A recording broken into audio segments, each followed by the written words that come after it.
module, it is kind of complicated. First off, you have to import time.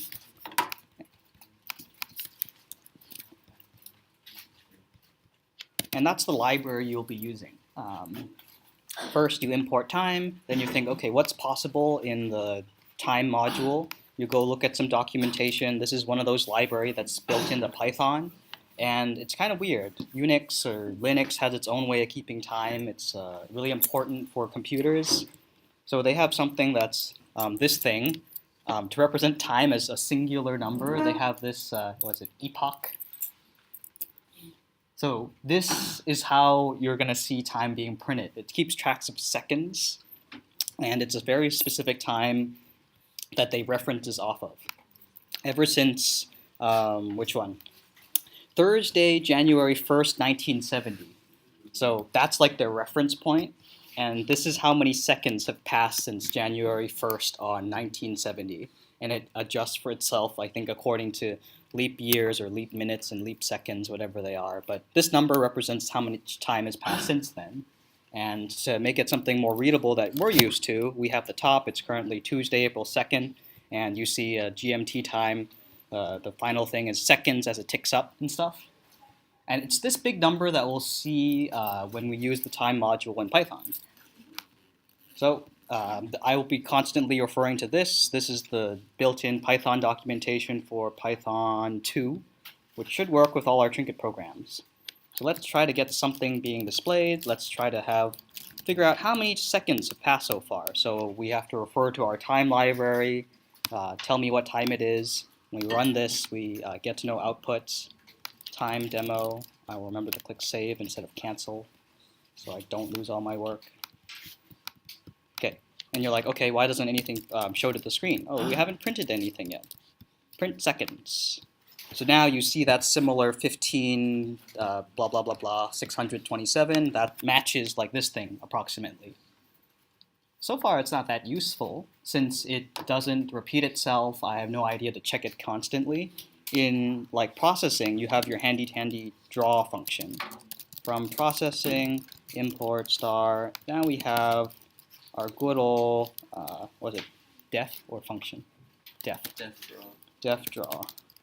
Switch between languages too much. So def draw. Maybe now in here you want to do something similar, print the current time.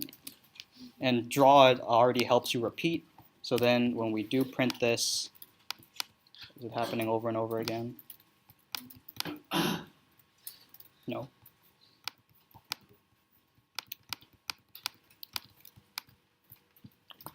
So we still see that one number. I wanted it to repeat, in which case this may be handy to have one of these infinite, like a purposeful infinite loop.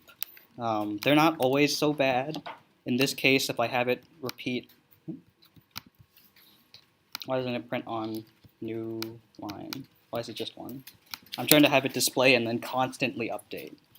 From processing, print, oh, run. That's why. There we go. There we go. So now we have our canvas, and now it matches, like it keeps tracks of hundredths of seconds. And if you look at the ones place, that's how much time has passed. Now we get to see each second that passes. And if you care about hundreds of seconds, that's available for you too. But so far, with this number, it's not at all that useful just yet. Maybe you want to figure out like how much time has passed. I think it's like elapsed time ever since you start your program. You may want to keep track of like how many seconds have passed, and based on like each minute, increase the difficulty or something like that. So maybe at this point, you're like want to keep track. You want to keep track of like elapsed time or something. Hope I'm using that word right. Elapsed time. And currently that's 0. And then inside your draw function, each time you want to keep track of like a slight difference of that. Maybe you want to keep track of like each minute that has passed. So maybe it'll look like, okay, each time is, let's say, divided by 60, because there are 60 seconds in a minute. Each time that equals 0, then I'll increment my elapsed time by 1. Elapsed time plus 1. And each time that happens, print, okay, a minute has passed. Then you can display that total so far, elapsed time, elapsed time. Maybe I should do it like this. Blank minutes have passed. This one, we combine this number with this thing. Let's turn this into a string. Delete this comma. Now we'll see a bunch of junk being displayed, and then each time, let's say 30, as soon as this hits 60, then we know each minute, and you can adjust it how you want. Maybe you want to keep track of every like 10th second or every second. You can modify this modulus code to help you keep track of time. I don't think that's going to accurately go every minute. Or at least at the beginning. Oh, right. At the beginning, it might not be at a multiple of 60. Yes, you're right. I'm still tracking whenever I start, not every. It's whenever reference to universal time. I didn't adjust to when I start my program. You can set an initial time. Yes. So like this, time.time. You can compare the now time to the initial time, and then divide that by 60. So thank you, Max. So elapsed time, let's do a comparison. Elapsed time minus the current time. If that equals 60, you know that a minute has passed from when you started your program. Unfortunately, with Trinket, we can't save any like current state. We can't just keeping track of time. So it's whenever you start your program comes to life. That's when your initial 0 is. That's your reference time, your epoch time. So now, this is what you were saying, right? When the difference equals 60, opposite. Yeah, I think so. We want to do this, minus elapsed time. Oops. So now, time is always passing, so time is always going to be bigger than your elapsed time. One of the benefits of having like this number there. So the difference, if that is equal to 60, you know that from when you started your program, a minute has passed. Oops, spelled it wrong. Elapsed. Local assign before assignment. Okay.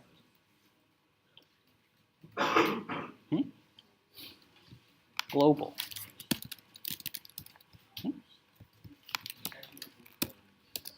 So I think we get this error a lot. This is like Python's variables complaining to us. Because I declared it outside of draw, I have to use this global keyword. Now it likes it. So now after a minute or so, it should tell me that a minute has passed since I clicked my program. Questions, comments? So as we wait for this to display that in a couple more seconds, so some of you may have already started with creating like an integer or some kind of counter to help you keep track of time. That works too. If you want something more realistic to how much time we're actually experiencing and passing, you may want to use this time module. Cool? And so we'll stop the video as soon as a minute has passed. And has it passed? Did I miss it? It's approaching.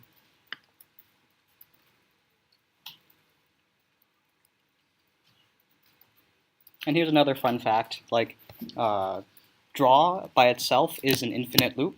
If you look at like certain websites, they always have an infinite loop running.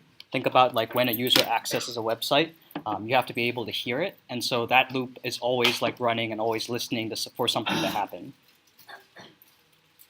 Okay, go.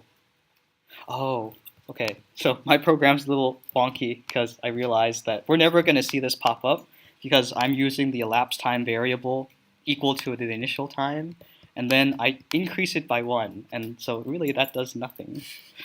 Because time is already this ridiculously large number, and what's the point of adding 1 to it? So maybe we'll change this up and say x equals x plus 1, because we're lazy. And that is actually the time that has passed. Does that make sense? X equals 0, x down here. I caught it. I'm like, that's way longer than a minute. So x's job right now is that keeps track of your elapsed time, and my variable naming is atrocious, but that's why we didn't see anything. We'll change this to maybe every 10 seconds. You'll say something for the purposes of this demonstration. 1, 2, 3, Mississippi, 5, Mississippi, 7, Mississippi, 9, Mississippi, 10. Oh, I can't count.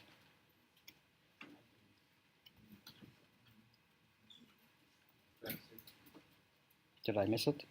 Did it display?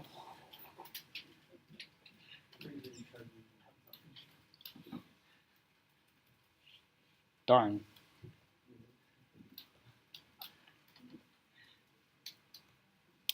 That was 10 seconds. If the difference is 10.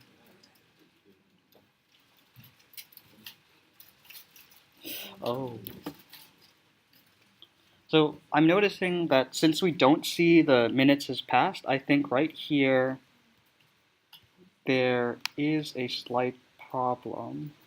Because, like, notice right now it keeps tracks of hundreds of seconds. I think it's doing decimal subtraction here and then looking for this exact integer, which may not always be there.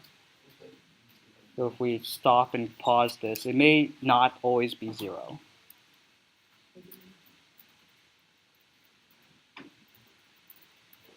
In which case you may want to round this or do int cast it, and that I think we can guarantee once it hits like 6 again, now we'll see that message on my screen. Alright, oh, at least it broke. So now we know this program works. That was a very subtle thing. So to explain that point again on why it didn't work after like 10 seconds have passed, time, dot time, and elapsed time are both decimals. Notice or what we call floating point numbers. Now it displays that 10 seconds have passed. 10 seconds. Or blank multiple of 10 seconds. So careful on doing that. If you don't care about hundredths of a second, you may want to round it. You may want to cast it as an integer, because you only care about like that increment. Okay. Hope that was useful. I'll give you this code on Google Classroom on the latest slide deck. Modify it, use it in your programs. And yeah, then I'll talk to computer